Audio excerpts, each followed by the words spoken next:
വളരെ വളരെ വേദനിപ്പിക്കുന്ന ഒരു വീഡിയോ വന്നിട്ടുണ്ട്. അതായത് അൻസാരി സുഹരി ഉസ്താദിനെ നാട് കടത്തണം, അൻസാരി സുഹരി ഉസ്താദിനെ കല്ലെറിഞ്ഞു കൊല്ലണം, അദ്ദേഹം വലിയൊരു തീവ്രവാദിയാണ്, അദ്ദേഹത്തെ തൂക്കുകയറിൽ കയറ്റണം, അദ്ദേഹത്തെ തൂക്കിക്കൊല്ലണം എന്നൊക്കെ പറയുകയാണ്. പൊന്നു പ്രേക്ഷകരെ, അൻസാരി ഉസ്താദ് എന്താണ് പറഞ്ഞത്? എന്തിനാണ് അൻസാരി ഉസ്താദിനെ അങ്ങനെ പറഞ്ഞത്? അൻസാരി ഉസ്താദ് പറയുന്ന ആ ഒരു ഭാഗം ഞാൻ വെച്ചു തരാം. അതിനു മുമ്പ് എൻ്റെ പൊന്നു പ്രേക്ഷകരോട് ഒരു കാര്യം പറയുകയാണ്. 3 ദിവസത്തെ ദുനിയാവാണ്. ഈ വീഡിയോ ഞാൻ ഷൂട്ട് ചെയ്ത് നിങ്ങളിലേക്ക് എത്തിക്കുമോ ഒന്നൊന്നും എനിക്കറിയത്തില്ല. ചിലപ്പോൾ ഒരു അറ്റാക്ക് സംഭവിച്ച് ഞാൻ ഈ നിമിഷം മരിച്ചേക്കാം. അപ്പോൾ എൻ്റെ പൊന്നു പ്രേക്ഷകരെ, നമ്മളെല്ലാവരും ഒന്നല്ലേ? കൃഷ്ണനും മുഹമ്മദും വിൻസെന്റും നമ്മളെല്ലാവരും ഒന്നല്ലേ? എന്തിനാണ് എൻ്റെ പൊന്നു മനുഷ്യന്മാരെ വർഗീയത കൊണ്ടുവരുന്നത്?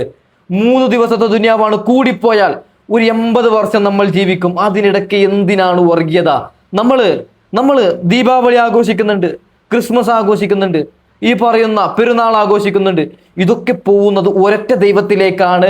ഒരൊറ്റ ദൈവമുള്ളൂ, ആ ദൈവത്തിന്റെ പേര് മനുഷ്യ ദൈവം. നമ്മളതിനെ വ്യത്യസ്ത പേരിൽ ആചരിക്കുന്നു, വ്യത്യസ്ത പേരിൽ വിളിക്കുന്നു. അങ്ങനെ സങ്കല്പിച്ചാൽ മതിയല്ലേ പൊന്നു പ്രേക്ഷകരെ? അങ്ങനെ വിചാരിച്ചു കഴിഞ്ഞാൽ നമ്മുടെ മനസ്സിൽ വർഗീയത വരോ? ഇല്ല. അപ്പോൾ അൻസാരി സുഹരി ഉസ്താദ് പറയുന്നത് ഞാൻ വെച്ചു തരാം. അതിനു മുമ്പ് ഒരു കാര്യം പറയാം. ജെൻഡർ മണ്ടറിൽ ആ പാവങ്ങളെ സപ്പോർട്ട് ചെയ്യുന്ന എല്ലാവരും ഒന്ന് ലൈക്ക് ചെയ്യണം. അൻസാരി ഉസ്താദിന് ഇഷ്ടപ്പെടുന്നവരും എല്ലാവരും ലൈക്ക് ചെയ്യണേ, ഒന്ന് സബ്സ്ക്രൈബും കൂടി ചെയ്തേക്കണേ. നമുക്ക് വിഷയത്തിലേക്ക് കടക്കാൻ പൊന്നു പ്രേക്ഷകരെ. അൻസാരി ഉസ്താദ് പറയുന്നതെല്ലാം ഞാൻ വെച്ചു തരാം. അതിനു മുമ്പ് എന്താണ് ജെൻഡർ മണ്ടറിന്റെ നിലവിലെ അവസ്ഥ? നരേന്ദ്രമോദി പേടിക്കുകയാണ്. എന്തിനാണ് നരേന്ദ്രമോദി പേടിക്കുന്നത്? അതായത് നരേന്ദ്രമോദി ഇപ്പോൾ ഇന്ത്യ ഭരിക്കാൻ തുടങ്ങിയിട്ട് 12 വർഷമായി. 12 വർഷത്തിൽ ആദ്യമായിട്ടാണ് ഭരണവികാര വിരുദ്ധത ആണിയടിക്കുന്നത്. 12 വർഷത്തിനിടെ ആദ്യമായിട്ടാണ് നരേന്ദ്രമോദിയെ കുറെ പേര്, നരേന്ദ്രമോദിക്ക് ജയ് വിളിച്ച കുറെ പേര് നരേന്ദ്രമോദിയെ ഇപ്പോൾ വിമർശിക്കുന്നതും നരേന്ദ്രമോദിയെ തെറി വിളിച്ച് രംഗത്ത് വന്നതും. അപ്പോൾ ആ ഒരു വാർത്തയുടെ ക്ലിപ്പ് നമുക്കൊന്ന് ജസ്റ്റ് ഒന്ന് കേട്ട് നോക്കാം. നമ്മുടെ അരുൺകുമാർ ക്ലിയർ ആയി കൃത്യമായിട്ട് പറയുന്നുണ്ട്. ഒന്ന് പെട്ടെന്ന് കേട്ട് വരാം. നരേന്ദ്രമോദി സർക്കാർ ഇതാ വിറച്ചു തുടങ്ങിയിരിക്കുന്നു, ഇതാ നരേന്ദ്രമോദി സർക്കാർ വിയർത്തു തുടങ്ങിയിരിക്കുന്നു എന്നതിൻ്റെ ഉദാഹരണമായിരുന്നു ഇന്നലെ അർദ്ധരാത്രിയിൽ പാർലമെന്റിൽ സഭ സമ്മേളിച്ചിരിക്കുന്ന വേളയിൽ പ്രതിപക്ഷത്തിന് മുഖം കൊടുക്കാതിരുന്ന പ്രധാനമന്ത്രി അർദ്ധരാത്രിയിൽ വന്ന് രാജ്യത്തോട് എക്സിൽ വീഡിയോ പോസ്റ്റ് ചെയ്ത് നടത്തിയ ആ കുറ്റസമ്മതം. ഞങ്ങൾ നടപടിയെടുത്തുകൊള്ളാം, എൻ ടി അഴിച്ചു പണിഞ്ഞുകൊള്ളാം, ആന്റി പേപ്പർ ലീക്ക് എന്നൊരു ബിൽ ഞങ്ങൾ നടപ്പിലാക്കിക്കൊള്ളാം, 10 വർഷം കഠിന തടവും 10 കോടി രൂപയും ശിക്ഷ വിധിച്ചുകൊള്ളാം എന്നാണ്. ഭാഗികമായി കേന്ദ്ര സർക്കാർ കീഴടങ്ങുകയും ഭാഗികമായി ഈ പ്രതിഷേധം വിജയിക്കുകയും ചെയ്ത ഒരു നിമിഷമായിരുന്നു അത്. ആരോടാണ് കേന്ദ്ര സർക്കാർ പരാജയപ്പെടുന്നത്? പ്രിയപ്പെട്ട പ്രേക്ഷകരെ, ജന്തർ മന്ദറിൽ തടിച്ചുകൂടിയ വിദ്യാർത്ഥികളോടല്ല, രാജ്യത്തിലെ യുവജനതയോട്. ഒരു 10 വയസ്സുള്ള കുട്ടി ജന്തർ മന്ദറിൽ പ്രതിഷേധത്തിന് വരുമ്പോൾ അവനോട് ഒരു പത്രപ്രവർത്തകൻ ചോദിക്കുന്നുണ്ട്, ഒരു ഓൺലൈൻ മീഡിയക്കാരൻ ചോദിക്കുന്നുണ്ട്, പോലീസിന്റെ ലാത്തിയിടിക്കുള്ളിലെ. അവന്റെ മറുപടി ഞെട്ടിച്ചു കളഞ്ഞു. അവൻ പറഞ്ഞ മറുപടി, എൻ്റെ ഹീറോ ഭഗത് സിംഗ് ആണ്. ബോംബെയിൽ പോയാൽ നിങ്ങൾക്ക് റിയ അഹീർ എന്ന് പറയുന്ന ഒരു പെൺകുട്ടിയെ കാണാം. അവൾ ഒരൊറ്റ വാഹനത്തിന് മുന്നിൽ അവൾ കൈ വിരിച്ച് നെഞ്ചും വിരിച്ച് തലയുയർത്തി നിന്നപ്പോൾ പതറിപ്പോയത് മുംബൈ പോലീസാണ്. നിങ്ങൾക്ക് ബീഹാറിൽ പട്നയിലേക്ക് എത്തിയാൽ അവിടെ ചെറുപ്പക്കാരെ കാണാം, വാഹനങ്ങളുടെ വാതിൽ തുറന്നു വിടുന്ന ചെറുപ്പക്കാരെ നിങ്ങൾക്ക് കാണാം. ജാർഖണ്ഡിലും ബംഗളൂരുവിലും കൊച്ചിയിലും നിങ്ങൾക്ക് കാണാം. ഈ സർക്കാർ ഇപ്പോൾ കീഴടങ്ങിക്കൊണ്ടിരിക്കുന്നത് ഇവിടുത്തെ യുവജനതയോടാണ്. സച്ചിൻ തെണ്ടുൽക്കർ മുതൽ വിസ്മയ മോഹൻലാൽ വരെ യുവജനതയുടെ ഐക്കണുകളോടാണ്. വേടൻ മുതൽ കേന്ദ്ര സർക്കാരിനെ പ്രതിനിധീകരിക്കുന്നവരും ഒരു കാലത്ത് കേന്ദ്ര സർക്കാരിനെ പിന്തുണച്ചിരുന്നവരും അടക്കം ഇന്നിപ്പോൾ അവർക്ക് നേരെ തിരിയുന്ന കാഴ്ചയാണ് നമ്മൾ കാണുന്നത്. ഈ സർക്കാരിൻ്റെ തന്നെ ഭാഗമായ BJPയുടെ ഭാഗമായ മുരളി മനോഹർ ജോഷിയാണ് ഇന്നലെ പോസ്റ്റിട്ട് പറഞ്ഞത് ഈ വിദ്യാർത്ഥികളുടെ ആവശ്യം ന്യായമാണ് എന്നത്. ഈ സർക്കാർ പരാജയപ്പെടുന്നത് BJPക്കുള്ളിലെ തന്നെ നിലവിലിരിക്കുന്ന വിമത ശബ്ദത്തോടാണ്. ഓക്കെ, നമുക്ക് അൻസാരി ഉസ്താദിന്റെ ഭാഗം വെക്കാം. അതിനു മുമ്പ് അരുൺകുമാർ വീണ്ടും പറയുന്നുണ്ട്, അതൊന്നും മൊത്തത്തിലൊന്ന് കേൾക്കാം. ഓക്കെ, ഈ സർക്കാർ പരാജയപ്പെടുന്നത് സുപ്രീം കോടതി അഭിഭാഷകരടക്കമുള്ളവരോടാണ്. അവർ ഇന്നലെ ഈ സമരത്തിന് ഐക്യദാർഢ്യം പ്രകടിപ്പിച്ചുകൊണ്ട് ഈ ഭാരത ഭരണഘടനയുടെ പ്രിയാമ്പിൾ വായിച്ചുകൊണ്ടാണ് പ്രതിഷേധിച്ചത്. അങ്ങനെ നാനാ തുറകളിൽപ്പെട്ട മനുഷ്യർ ഒരുമിച്ച് കൂടി നിൽക്കുന്നു, ഒരുമിച്ച് ഒരൊറ്റ ആവശ്യവുമായി മുന്നോട്ട് വരുന്നു. ആ ആവശ്യങ്ങളിൽ 3-ൽ 2 അംഗീകരിച്ചു. ഇനി അംഗീകരിക്കാനുള്ളത് ഒരെണ്ണം മാത്രം. പക്ഷെ അപ്പോഴും ഒരു കാപട്യം കാണിക്കുന്നുണ്ട് ഈ കേന്ദ്ര സർക്കാർ. ഇപ്പോൾ ഇതാ ഏറ്റവും ഒടുവിൽ നമ്മൾ ഈ ചർച്ച തുടങ്ങുന്നതിന് മുമ്പ് വന്നിരിക്കുന്ന സുപ്രധാനമായ തീരുമാനമാണ് ഈ NTA, നാഷണൽ ടെസ്റ്റിംഗ് ഏജൻസി എന്ന ഈ കേന്ദ്ര സർക്കാരിൻ്റെ പരീക്ഷാ ഏജൻസിയിൽ 47 പേരെ പിരിച്ചുവിടാൻ പോകുന്നു എന്നുള്ളത്. പ്രിയപ്പെട്ട പ്രേക്ഷകരെ, എത്ര വിദഗ്ധമായിട്ടാണ് കേന്ദ്ര സർക്കാർ നമ്മളെ കബളിപ്പിക്കുന്നതെന്നറിയാമോ? ഞാൻ എടുത്തു നോക്കുകയായിരുന്നു. നമ്മൾ നേരത്തെ പറഞ്ഞതുപോലെ നാഷണൽ ടെസ്റ്റിംഗ് ഏജൻസി 2018 മുതൽ ഈ നിമിഷം വരെ നടത്തിയ പരീക്ഷകൾ എത്രയെന്നറിയാമോ? 270 പരീക്ഷകൾ. അതിൽ പരീക്ഷ എഴുതിയ ഉദ്യോഗാർത്ഥികളുടെ എണ്ണം അറിയാമോ? 6,60,00,000. ആ നാഷണൽ ടെസ്റ്റിംഗ് ഏജൻസി 6.5 കോടി വിദ്യാർത്ഥികളെ കഴിഞ്ഞ 8 വർഷം കൊണ്ട് പരീക്ഷ എഴുതിപ്പിച്ച ഏജൻസിയിലെ മൊത്തം സ്റ്റാഫിന്റെ എണ്ണം അറിയാമോ?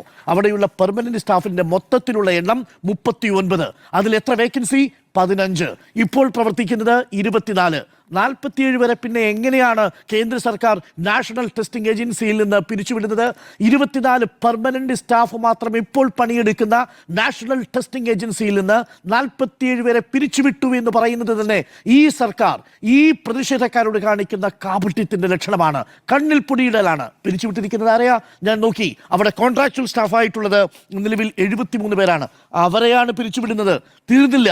അവിടെ ഔട്ട്സോഴ്സ് ചെയ്തിരിക്കുന്ന 124 പേരുണ്ട്. നിങ്ങൾ നോക്കൂ, ഈ രാജ്യത്തെ ഏറ്റവും പ്രധാനപ്പെട്ട പരീക്ഷകൾ നടത്തുന്ന, നീറ്റ് പോലെയുള്ള പരീക്ഷകൾ നടത്തുന്ന, UGC പോലെയുള്ള പരീക്ഷകൾ നടത്തുന്ന ഒരു കേന്ദ്ര ഏജൻസി, ആ ഏജൻസിയെ 124ഓളം ഉദ്യോഗസ്ഥർ എന്ന് പറയുന്നത് ഔട്ട്സോഴ്സ് ചെയ്തിരിക്കുകയാണ്, മറ്റ് ഏജൻസികൾക്ക് കൊടുത്തിരിക്കുകയാണ്.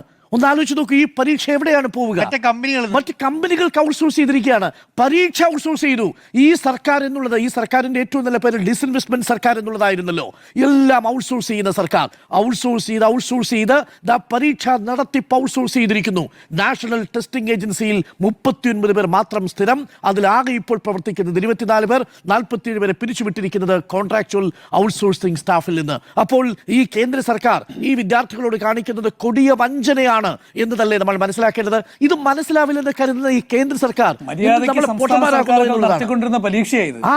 ഏറ്റവും ഓക്കെ പ്രേക്ഷകരെ, അൻസാരി ഉസ്താദിന്റെ വിഷയത്തിലേക്ക് കടക്കാം. അതായത് ഇപ്പോൾ ആ ഒരു വീഡിയോ വെച്ചത് എന്താണ് അവിടെ നടക്കുന്നത്, എന്തിനാണ് നരേന്ദ്രമോദി പേടിക്കുന്നത് എന്ന് നിങ്ങൾക്ക് ക്ലിയർ ആയി കൃത്യമായിട്ട് അറിഞ്ഞോക്കെ. നമുക്ക് അൻസാരി ഉസ്താദിനെ തൂക്കിക്കൊല്ലണമെന്നും ചില സംഖ്യകൾ പറയുന്നുണ്ട് കമന്റ് ഇട്ട്. എന്തിനു പറയുന്നു എന്നല്ലേ ഒന്നൊന്നായിട്ട് കേൾക്കാം.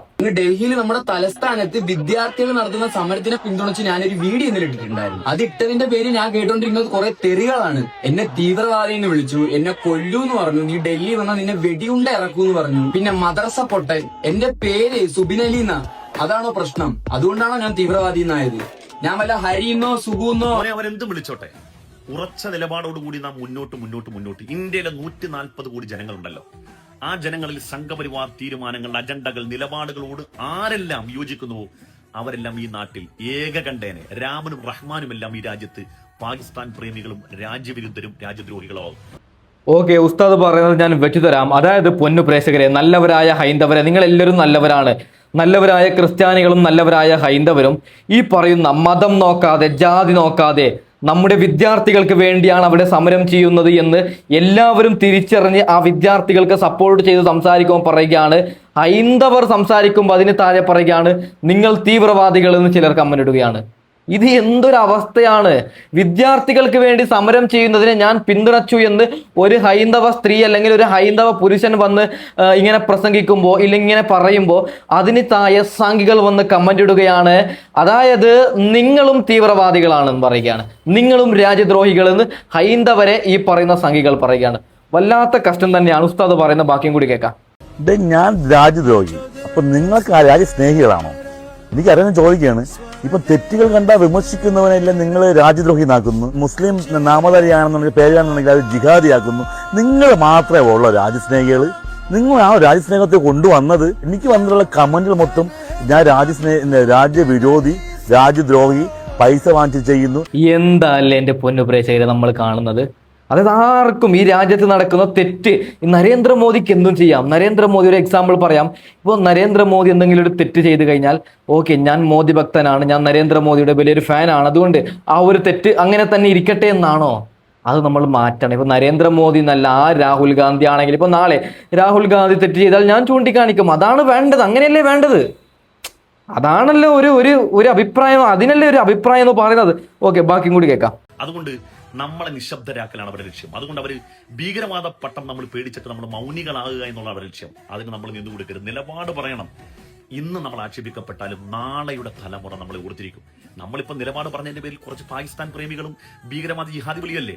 അതിനപ്പുറത്തേക്ക് ഡൽഹിയുടെ തെരുവീതികളിൽ നമ്മുടെ പ്രായമുള്ള, ഇന്ത്യയെ സ്വപ്നം കാണാൻ പഠിപ്പിക്കുന്ന പുതിയ തലമുറയിൽപ്പെട്ട നമ്മുടെ പ്രിയപ്പെട്ട മക്കളുണ്ടല്ലോ, പട്ടിയ കഷ്ണത്തിൽ ആണിയടിച്ചിട്ട് അവരുടെ പുറമടിച്ചു പൊളിക്കുമ്പോൾ, തലയിൽ നിന്ന് രക്തം ചിന്തുമ്പോൾ, നിർഭയത്വത്തോടു കൂടി അവർ മുഷ്ടി ചുരുക്കി മുദ്രാവാക്യം വിളിക്കുമ്പോൾ നമ്മൾ അതൊന്നും കേൾക്കുന്നില്ല. നമുക്ക് കുറച്ച് ഈ ചീത്ത വിളിയൊക്കെ അല്ലേ, അത് പോയിക്കോട്ടെ. ചില മനുഷ്യരുടെ മാനസിക വൈകല്യമാണ്. അവർക്ക് നേരാവണ്ണം ജനങ്ങളോട് സംസാരിക്കാൻ അറിയില്ല. അവരുടെ ആശയത്തോട് ഉപയോഗിച്ചാൽ നമ്മളെയും പറയും, നമ്മുടെ അച്ഛനെയും പറയും, നമ്മുടെ അമ്മയും പറയും. അതൊന്നും ഒരു വിഷയമല്ല. പിന്നെ മോനെ തെറി വിളിച്ചവനുണ്ടല്ലോ, അവനെന്ന് കേൾക്കട്ടെ. തായവളി പൂറി മോനെ, തായവളി പട്ടിയോ തറവാണി. ഓക്കെ, ഉസ്താദ് പറയുന്നത് ബാക്കി വെച്ച് തരാം. ഉസ്താദ് ഇങ്ങനെ പറഞ്ഞതിന് ചില സംഖ്യകൾ പറയുകയാണ്, ഇയാൾ ലോകം കണ്ട തീവ്രവാദിയാണ്, ഇയാളെ തൂക്കിക്കൊല്ലണം, ഇയാളെ കല്ലെറിഞ്ഞ് കൊല്ലണം, ഇയാളെ നാട് കടത്തണം എന്നൊക്കെ പറയുകയാണ്. നാണമുണ്ടോ? നിങ്ങളൊക്കെ ഈ ഇന്ത്യ രാജ്യത്ത് 1000 വർഷം ഞാൻ ജീവിക്കുമെന്ന് ബിസ അടിച്ച് വന്നവരാണോ? ഇന്നല്ലെങ്കിൽ നാളെ മരിക്കത്തില്ലേ പൊന്നു പ്രേക്ഷകരെ? എന്തിനാണ് മതം? വല്ലാത്ത കഷ്ടം തന്നെ. ഞാൻ ഉസ്താദ് പറയുന്ന ബാക്കിയും കൂടി കേൾക്കാം. തൊപ്പി ധരിച്ചവനും നിസ്കാരത്തരമുള്ളവരും ഒക്കെ ആയിരുന്നു ഭീകരവാദികൾ. ഇപ്പൊ അങ്ങനല്ല. റഹ്മാൻ രമേശും ഒക്കെ തീവ്രവാദി, ഭീകരവാദി, മദ്രസ പൊട്ടം പട്ടം കിട്ടുവാണ്. എന്തിന്റെ പേരിൽ? ഉറച്ച നിലപാടെടുത്തതിന്റെ പേരിൽ. ഈ ചെറുപ്പക്കാരനെ തെറി വിളിച്ചവനുണ്ടല്ലോ, ഇവനാണ് അവൻ. ഈ ഖുറാനുള്ള തന്തയില്ലായ്മ തരങ്ങളും അതേപോലെ തന്നെ ഇസ്ലാമിലുള്ള ഊമ്പിത്തരങ്ങളും നമ്മൾ പറയാൻ തുടങ്ങിയപ്പോ നമ്മൾ പറയണം. ആണ്, മനസ്സിലായില്ലേ? അവന്റെ ചീഞ്ഞളിഞ്ഞ സംഘപരിവാർ അജണ്ടകൾ കേരളത്തിൽ വന്ന് പൊതുമധ്യത്തിൽ പറഞ്ഞാൽ കേരളത്തിലെ പ്രബുദ്ധ ജനം മുഖത്ത് കാക്രിച്ചു കൂട്ടി തുപ്പുമെന്നൊരൊറ്റ കാരണം കൊണ്ട് അവൻ നിരീശ്വരവാദിയുടെ, പുരോഗമനവാദിയുടെ കുപ്പായം വിട്ടുകൊണ്ടുവന്ന് അവൻ മുസ്ലിമീങ്ങളെ നിരന്തരമായി തെറിവിളിക്കുന്നവനാ. നമ്മൾ വിചാരിച്ച അവനെന്താ നിരീശ്വരവാദി? അല്ല. കണ്ടില്ലേ അവന്റെ ആ പൊയ്മുഖം പുറത്തു വന്നില്ലേ? ആ വൃത്തികേട് അവൻ, ആ ചെറുപ്പക്കാരൻ അവന്റെ അമ്മേനെ എന്ത് തെറ്റിയതിട്ടാണ് ആ ചെറുപ്പക്കാരന്റെ അമ്മേനെ അച്ഛനെ എത്രത്തോളം വൃത്തികേട് പറഞ്ഞു. അതുകൊണ്ടാണ് പറയുന്നത്, ഇവർക്ക് രാഷ്ട്രീയം പറയാൻ അറിയില്ല, ഇവർക്ക് മതം പറയാൻ അറിയില്ല. ഓക്കെ, ബാക്കി വെച്ചു തരാം. ഈ വീഡിയോ കാണുന്ന പൊന്നു പ്രേക്ഷകരോട് ഒരു ചോദ്യം. അതായത് ഈ ഉസ്താദ്, അൻസാരി ഉസ്താദ്, ഇങ്ങനെയുള്ള ഉസ്താദന്മാർ എപ്പോഴെങ്കിലും സംഘികൾ പറയുന്നത് പോലെ, ശശികല പറയുന്നത് പോലെ വർഗീയത പറഞ്ഞാൽ നിങ്ങൾ കാണിക്കുകയാണെങ്കിൽ എൻ്റെ, അതായത് യൂട്യൂബിൽ 2 ലക്ഷം സബ്സ്ക്രൈബേഴ്സ് ഉള്ള യൂട്യൂബ് ചാനലും ഏകദേശം 1.5 ലക്ഷം ഫോളോവേഴ്സ് ഉള്ള ഫേസ്ബുക്കും ഈ 10-30,000 ഫോളോവേഴ്സ് ഉള്ള ഇൻസ്റ്റഗ്രാമും ഞാൻ എന്നേക്കുമായിട്ട് നിർത്താം. എന്തെങ്കിലും ഒരു വർഗീയത പറഞ്ഞാൽ നിങ്ങൾ കാണിച്ചു കഴിഞ്ഞാൽ. ഓക്കെ, നമുക്ക് ഉസ്താദ് പറയുന്ന ബാക്കിയും കൂടി കേൾക്കാം. ഇവർക്ക് ഇവരുടേതായ ആശയം, നിലപാടുകൾ പറയാൻ അറിയില്ല. ഇവർക്ക് ആകെ പറയാൻ അറിയുന്നത് ഈ അസഭ്യമല്ലാത്ത നേരാവണ്ണം സംസാരിക്കുന്ന ഒരുത്തൻ ഇവരുടെ കൂട്ടത്തിലുണ്ടോ? മര്യാദയുടെ ഭാഷയിൽ ഒരു മനുഷ്യനെ പറഞ്ഞ് മനസ്സിലാക്കാൻ കഴിയുന്ന, മനുഷ്യ ഹൃദയങ്ങളെ സ്വാധീനിക്കാൻ കഴിയുന്ന ഒരുത്തനും അവരുടെ കൂട്ടത്തിലുണ്ടോ? തെറിയും ധിക്കാരവും പീഡനവും അധികാരത്തിന്റെ ഹുങ്കുപയോഗിച്ചുകൊണ്ട് ആളുകളെ, നിഷ്കളങ്കരായ മനുഷ്യരെ തുറുങ്കിലടക്കാൻ, അവരെ കയ്യാമം വെക്കാൻ, അവരെ പിടിച്ചു കെട്ടാനല്ലാതെ ആശയം പറഞ്ഞ് തോൽപ്പിക്കാൻ കഴിയുന്ന ഒരുത്തനെങ്കിലും ഈ കൂട്ടത്തിലുണ്ടോ? ഇല്ല എന്നുള്ളതിന്റെ ഏറ്റവും പ്രകടമായ അടയാളം തന്നെ ഇതാണ്. ഇവനിപ്പോ പുരോഗമനവാദിയാന്ന് പറഞ്ഞു വന്നവനാണല്ലോ. ഇവനിക്ക് എന്തുകൊണ്ട് ആ ചെറുപ്പക്കാരനോട് മനോഹരമായി അവന്റെ വോയിസിൽ ആശയം പറഞ്ഞൂടാ? പറഞ്ഞില്ല. മറിച്ച് അവന്റെ നിഷ്കളങ്കനായ അച്ഛനെയും അവന്റെ പാവപ്പെട്ട അമ്മയെയുമാണ് ഈ തെറി വിളിച്ചത് മുഴുവനും. അതുകൊണ്ട് മോനെ ചെറുപ്പക്കാരാ, നീ ഭയപ്പെടണ്ട. ഇന്ന് കേൾക്കുന്ന തെറികൾ നാളെ നമ്മൾ ഓർമ്മിക്കപ്പെടാൻ കാരണമാവും. കാരണം നമ്മൾ നിലപാടുകൾക്കൊപ്പമാണ്, നമ്മൾ ഇന്ത്യയിലെ മനുഷ്യർക്കൊപ്പമാണ്. ഇന്ത്യ ഞാനും നീയും നമ്മളും കൂടുന്നതാണ് ഇന്ത്യ. ഓക്കെ പൊന്നു പ്രേക്ഷകരെ, ഞാൻ വൈൻഡപ്പ് ചെയ്യാൻ പോവുകയാണ്. അൻസാരി ഉസ്താദ് പറഞ്ഞതിൽ എന്തെങ്കിലും തെറ്റുണ്ടോ, ശരിയുണ്ടോ? നിങ്ങൾ ഓരോരുത്തരും കമന്റ് ചെയ്യണം. ഓക്കെ, അപ്പോൾ അടുത്ത വീഡിയോ ആയി ഇടാൻ വരാം. തൽക്കാലം വൈൻഡപ്പ് ചെയ്യുകയാണ്. Okay, by.